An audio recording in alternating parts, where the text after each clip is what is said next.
I'm sorry, bro. I'm gonna have to stop you. It looks like you're muted on the stream.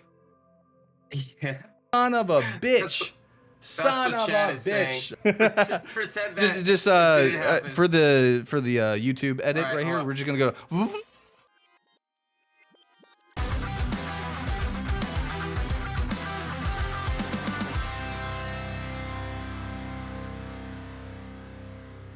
Good evening, everyone, and welcome to Jam Sessions, the live music-centric talk show that brings you, the fans and viewers, the people behind the music. If you're watching the live recording on Twitch, Yes. please note that alerts will be muted, but will still show up and be acknowledged at the earliest opportunity. Tonight, we have a guest that, in my opinion, needs no introduction at all, but I'm gonna do it anyway. This modern Renaissance man can be found everywhere, whether you look on Twitch, YouTube, Spotify, you name it. You got bands like Makari, Monuments, Wander. It's Andy Cizek. What's up? Thank you for What's having going me. on, man?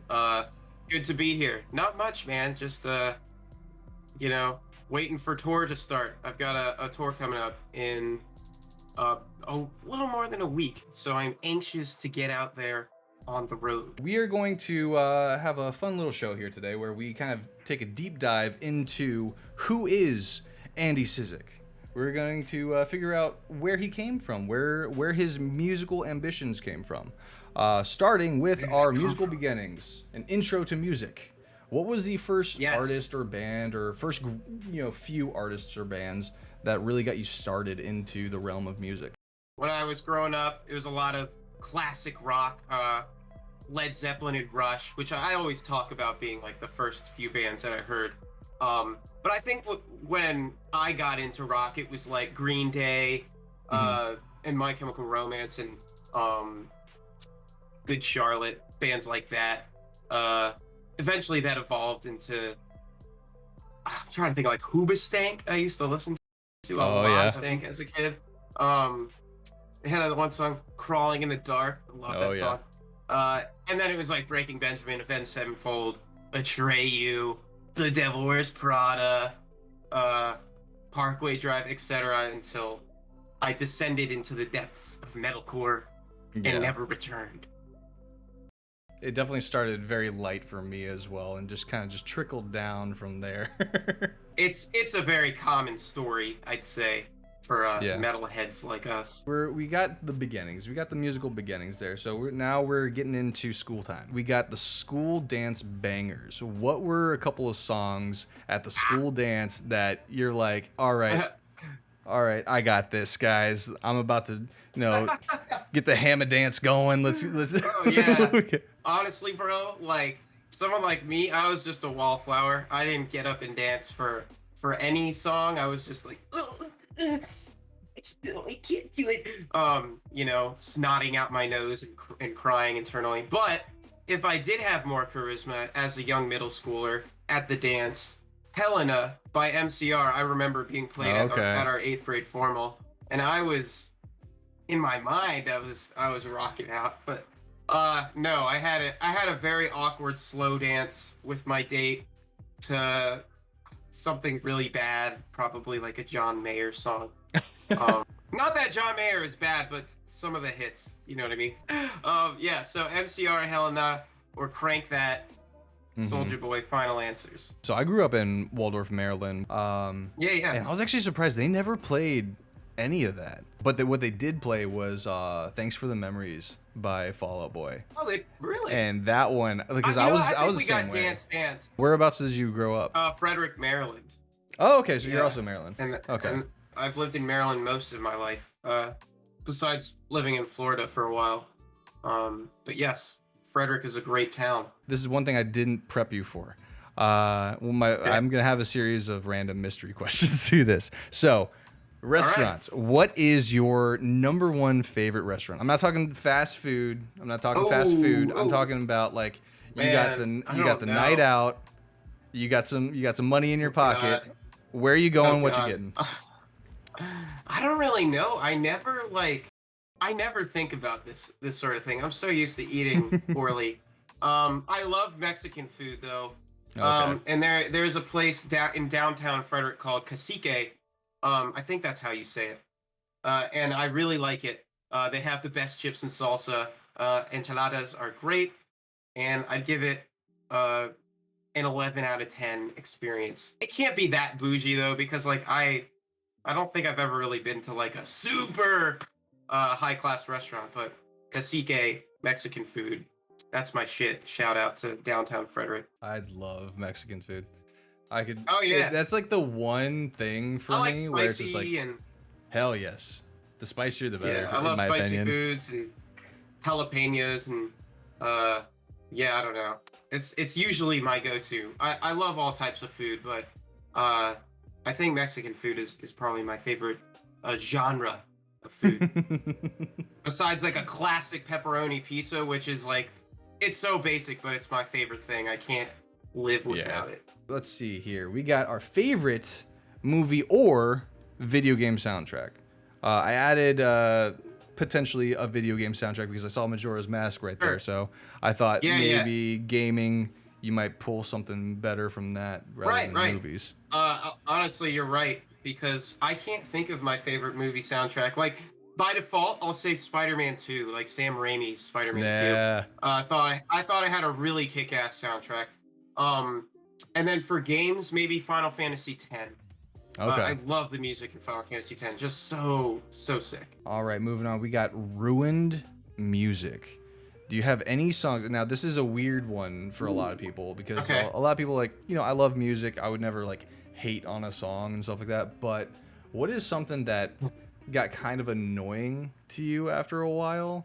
Like you liked it at first, but then you started getting overplayed or people started hyping it up way too much. Like, do you have any songs like that? Yeah. I don't really know if I can name a specific song that I went from loving to hating. Generally it's like I tolerate it and then it starts to get annoying. But I will say certain trends in music have become stale to me, like bass drops in metalcore or whatever. Like at the beginning of a breakdown, like a big like 808 drop.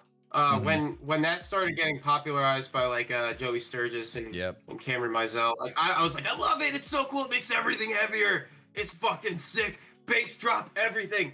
And then after a while, like, now everything has a bass drop always at every fucking like heavy part, and it makes it so that nothing is like accentuated because everything's accentuated. So I got sort of bored of stuff like that. Not saying that there isn't still a good place for it, but you have to be sparing. You have to use them sparingly. Those started to get a little annoying for me, but they're still sick. All right, under the influence.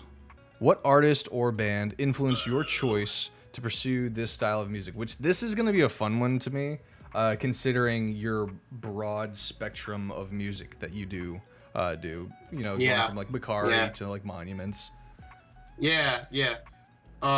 So like, I can never name one, but Dance Gavin Dance was really, really influential on me for getting into like the ambient and the post-hardcore math rock type vibes. So like Macari, I guess I would consider, especially more at the beginning.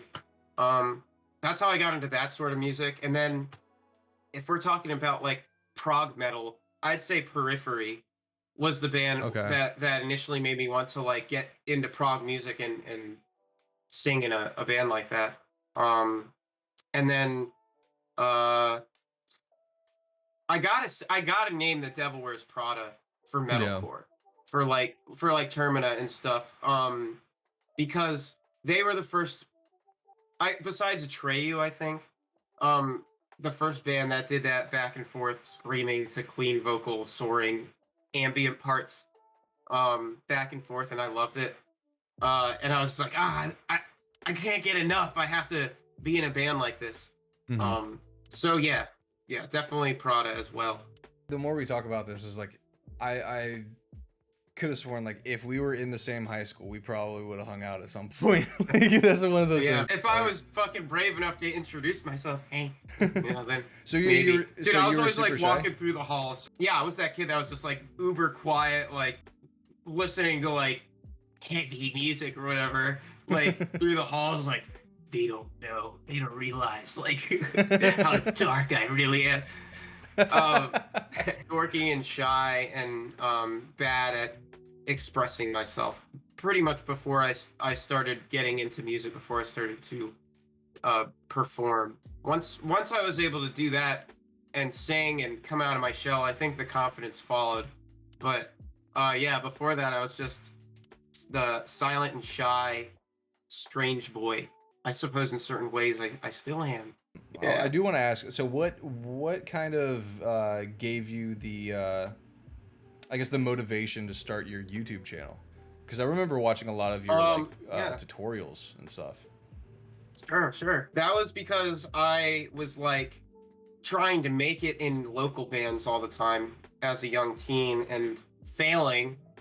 because I sucked. We sucked. And it was just hard. It was really hard to find like capable musicians that wanted to like do what I wanted to do, like similar interests. So I thought, um, if if I can't rely on other people in my town, I'll try to do it myself. So I like got, a pod for guitar and Superior Drummer and Logic Express and just started to learn production. And I had already been making YouTube videos where I was just like playing acoustic songs, but Hmm.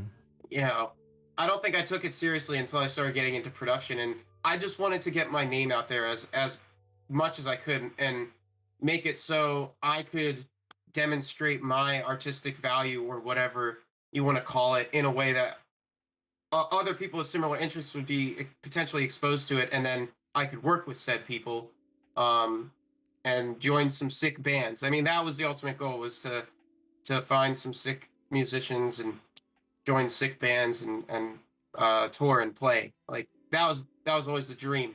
So YouTube was like my stepping stone to being on tour. And do you think that kind of trickled into you having so many projects now? Definitely, because like I talk about this a lot. All the covers that I've done have pushed me vocally, and just each thing I learned something from each cover. So that has given me like new skills that I can apply to different genres, and thus being able to join several different styles of bands, and just having learned, picked up different skill sets. Uh, I don't know. Every cover felt like a little mission that I was going on. And, Yeah. there would be a good lesson each time. So yeah, that all contributed to the joining of bands. Yeah, I've always wondered because, like, I guess I'm the similar way with when it comes to content creation. I have my hands in a lot of pots, and I've always been drawn to people like you, where it almost seems as if you can't get enough. You want to do this, but then also you want to do this, you want to do Yeah, this, and you're gonna yeah, stop at nothing to yeah. pursue that. And I absolutely love that. I don't like to say no to things if they're good opportunities. I really want to do as much as I possibly can, even though I feel a bit spread thin at times. I also feel like if I have this opportunity, then why not take it? It would be like a disservice to myself, I think. Um, that being said, I'm only human, but Right. yeah, I want to create as much cool shit as I possibly can. Now another mystery question. So we had the COVID-19 pandemic that hit us in 2020, and it's still plaguing us to this day. But in Totally. the height of the pandemic, when everyone was locked in and we couldn't do anything, uh, how did it affect you both personally and professionally? Yeah, definitely the whole all tours being indefinitely canceled thing was uh affected me a lot because I was touring right up until it happened, right up until everything locked down, and so my whole life sort of in a way felt like it was paused. Um and that sucks obviously, but Yeah. more than that, the health of many of my loved ones has been adversely affected, and that really is awful to see, especially like um aunts and uncles, parents or friends' parents, and just in general, people that are more susceptible to it. That Mhm. really sucks to see how badly others have been affected. And just the whole world obviously had to switch it up, but being a traveling touring musician, we got it pretty rough. and it's good to see stuff is just now opening up. But man, it was almost like 2 years of basically nothing, Yeah. and I definitely I get a lot out of being able to perform on stage, and that's like my best way of expressing myself and feeling like I can be myself and turn it into a positive thing. So not having that for well over a year has definitely made me more anxious and I guess angry too. I don't have anywhere to put these negative emotions where I'd usually just scream it out at a show. So I've felt the sting of that, and I can't wait to get back out there. Um, that's a very selfish thing to complain about in the grand scheme of things, but it is my livelihood after all. Yeah. I've always wanted to just be playing and touring, and I miss it a lot. I got 5 questions. Oh, This cool. or that. This All or that. You right. got to pick one. Hell You yeah. don't have Oh a lot of God. time to pick. All right. Nervous. Oh, fuck. Now the All right. first one, I actually have to completely come up with a different one because you kind of already answered that earlier. It was originally going to be Italian food or Mexican food, but I think we got the answer to that one right off the bat. Coffee or energy drink? Tick tock, tick tock. Energy drink. Boom. What kind? What kind? Monster, 0 calories. Usually There the we one go. to go for. There you Yeah. go. I got hooked on those in Ice Jam in Baltimore. Batman or Iron Oh, Man? Ice Jam. Tick tock, Fuck.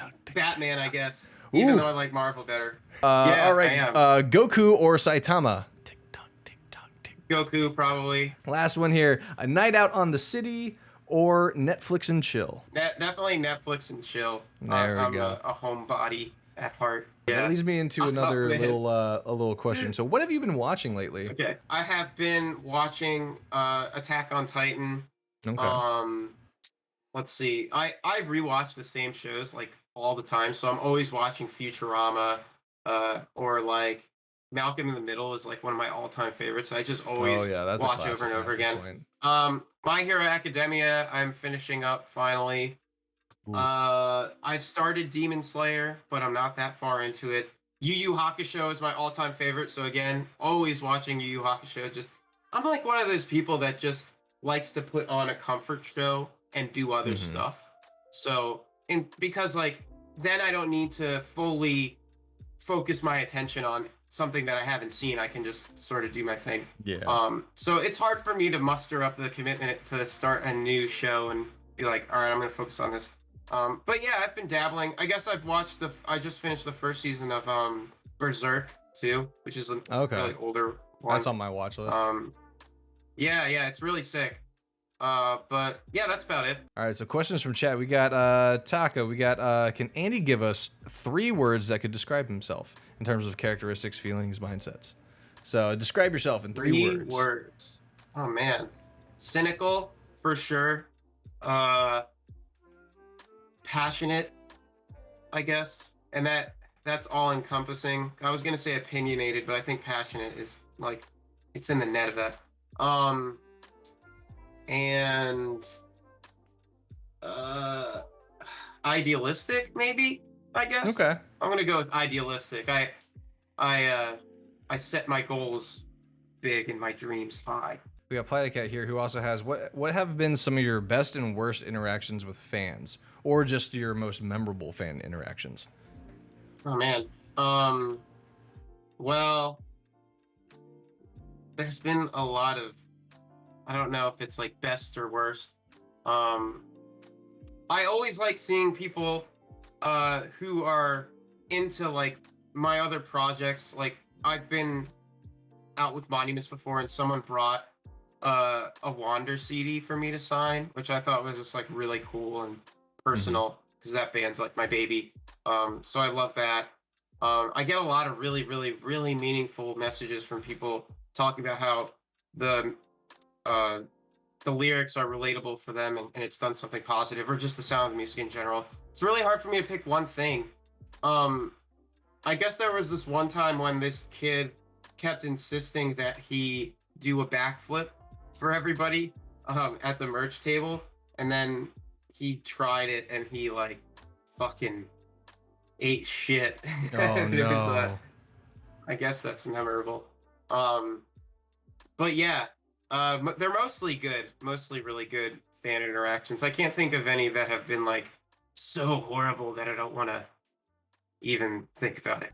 Now, my lovely mod, Big 75 Husky 75, brings up something that is a something of a point of contention within my friend group right Ooh. now.